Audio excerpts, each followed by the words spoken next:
They were in the same class. Paul was a skinny, straight-A student wearing glasses. He wasn't a troublemaker. He didn't skip classes. Mia didn't pay any attention to him, just like the other girls. It was either the warm, sunny May, or maybe their time had come. But during physics class, their eyes met, and Mia's heart started beating really hard in her chest. She was afraid to look at him in class, and she wanted to make sure that he was looking at her, waiting for her to look back at him. The bell rang, and everyone hurried out of the classroom, making a noise, putting their textbooks into their bags, and Mia turned her head. Paul's gaze burned her again. Her heart fluttered again. Until the end of classes, she was absent-minded and thoughtful. Up with her on the way home, Mia didn't remember what they talked about. Then they sat next to each other in the darkened cinema hall, and it seemed to her that their hearts were beating in unison, and the whole cinema would have heard it if not for the loud music of the movie. He took her hand for the first time, and a shiver ran through her body. Everything was new that May. The first dates, the first timid kisses to the point of exhaustion, the first confessions. The graduation exams that had begun cooled their hot hearts a bit. They agreed that they would study together at their hometown university, albeit in different departments. His mother is a doctor in a polyclinic, and his father is a simple engineer. Yes, an ordinary, intelligent family. I mean, there's nothing good about it. They both have small salaries. They have to save for a whole year to go on vacation to the sea. Big purchases are hard to come by. Such a life myself, and I don't want that for Mia, her mother complained over the phone to her only friend, who lived in the capital. Her friend agreed and offered to send Mia to the university in the capital. Ace at home, let her live in my place. Also, here is a different environment, and send her to me as soon as possible, before they go too far. You know how fast things are going now. It's love, and God forbid she'll get pregnant. Mia's mother decided to take immediate action. When Mia came home from her date with Paul, she started a direct conversation. I understand. You two are in love and everything, but think about it. Why do you need him? You're beautiful. You deserve better. What kind of life would you have with him? A first tiny rented apartment, then you'll buy your own small apartment, and for 30 years you'll pay the mortgage and live from paycheck to paycheck. Then you'll have kids, sleepless nights. You'll send your child to kindergarten so you can go to work early. Fights based on lack of money will finally kill your love. This is not the life I wanted for you. We're not getting married. What are you talking about? We need to get an education first, Mia replied embarrassedly, but the hopeless future her mother eloquently described made a distressing impression on her. That's what I'm talking about. Abby, my friend, suggested you go to university in the capital and live at her place. What's keeping you in this town? What kind of future would you have here? There are more opportunities in the capital. I've already bought plane tickets for tomorrow, so pack your bags. But what about... Mia didn't dare say Paul's name. I completely understand you, darling.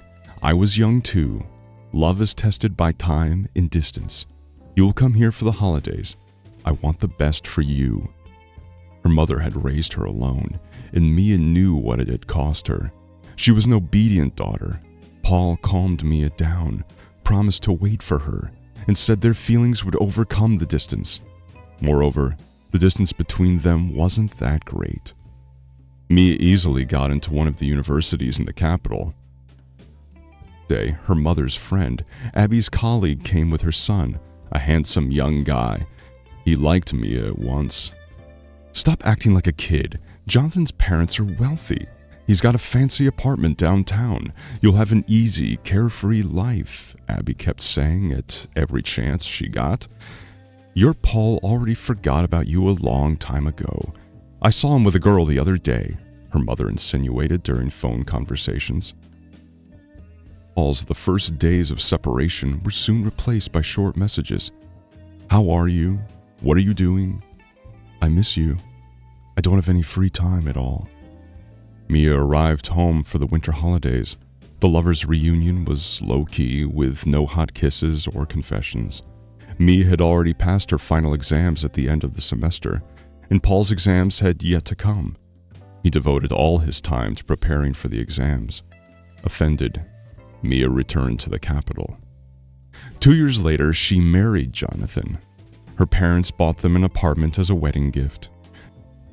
Celebrated the fact that she had made a wonderful life for her daughter. Mia's life was peaceful and quiet.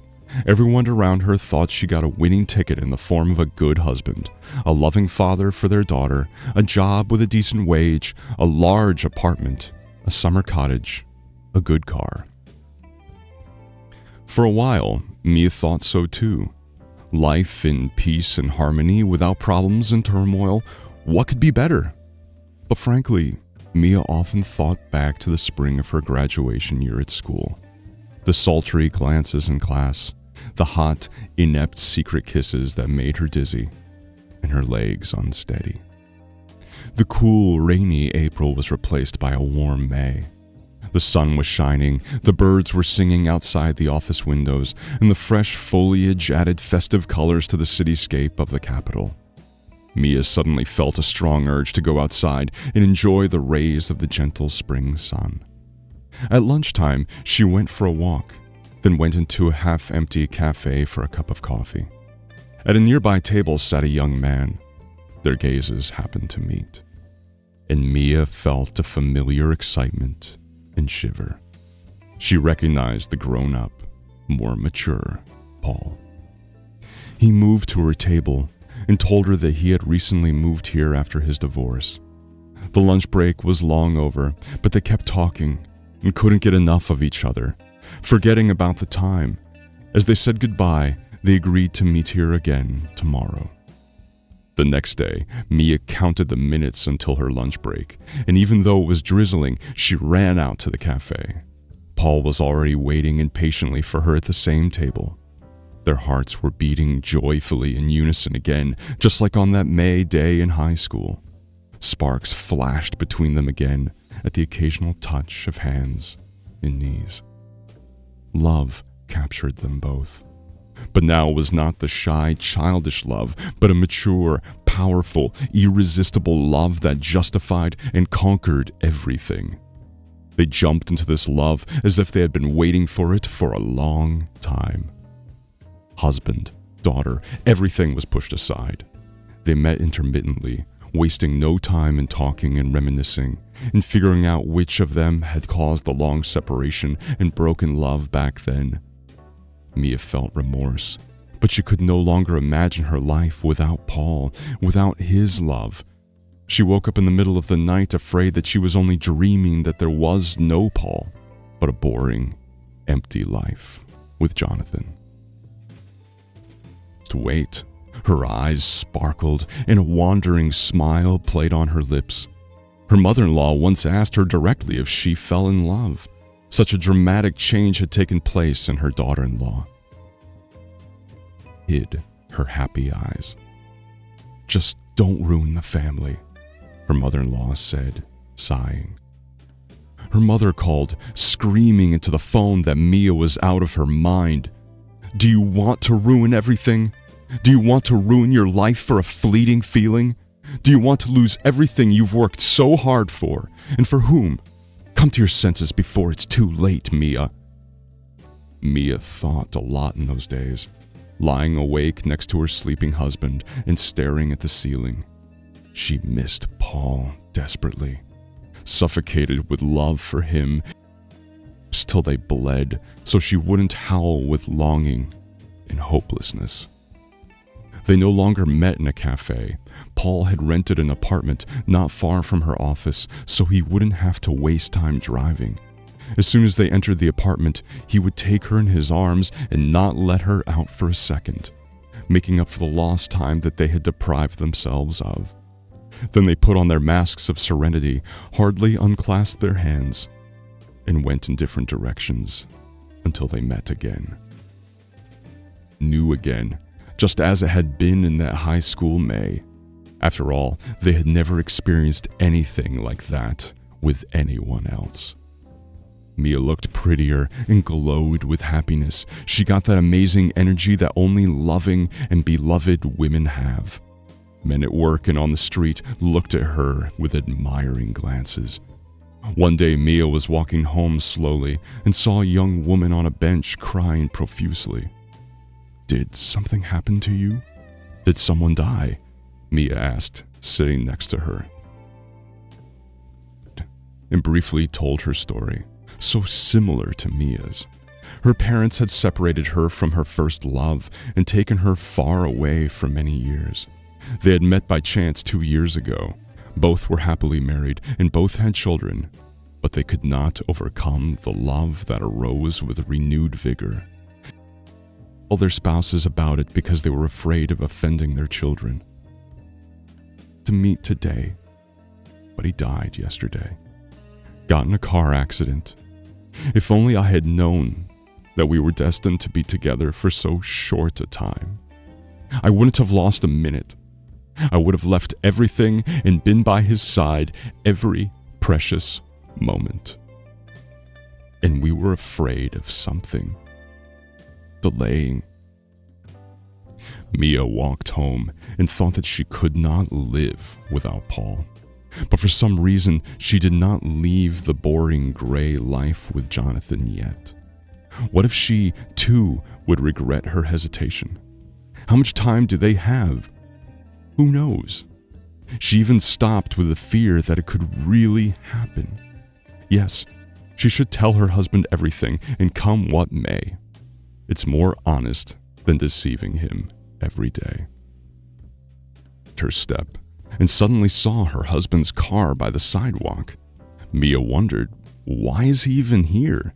He works in a different part of the city. She walked over to the car and peered through the side window. In the back seat, her husband was kissing a young woman. They hadn't noticed Mia.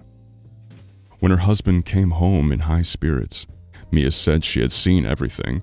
The husband didn't deny it or make excuses. Jonathan confessed that he had been in love with this girl before he met Mia. His parents didn't like her and insisted that he marry Mia.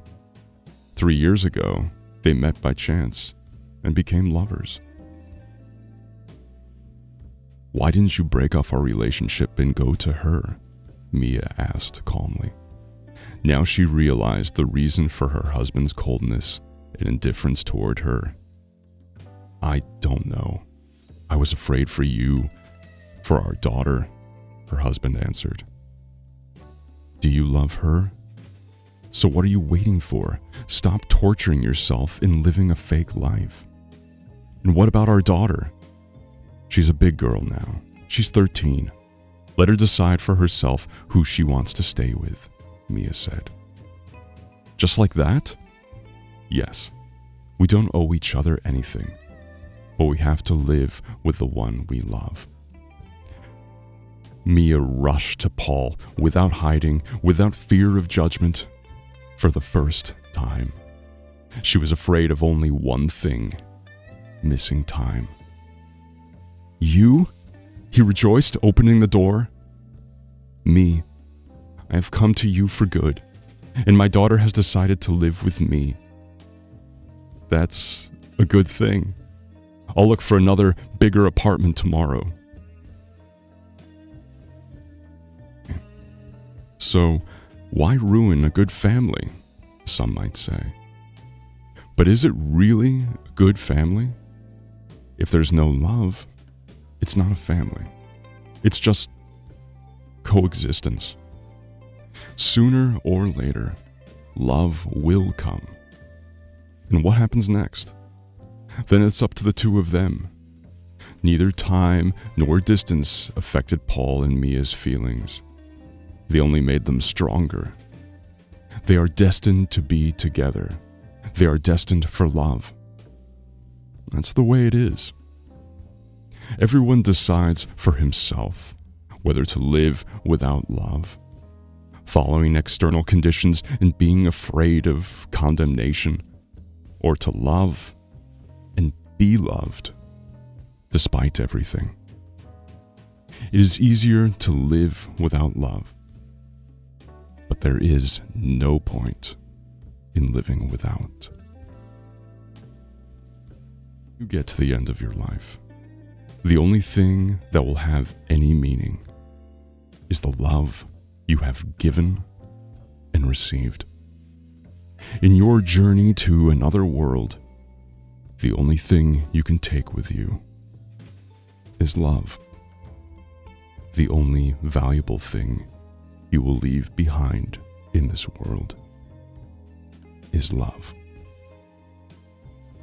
Nothing else.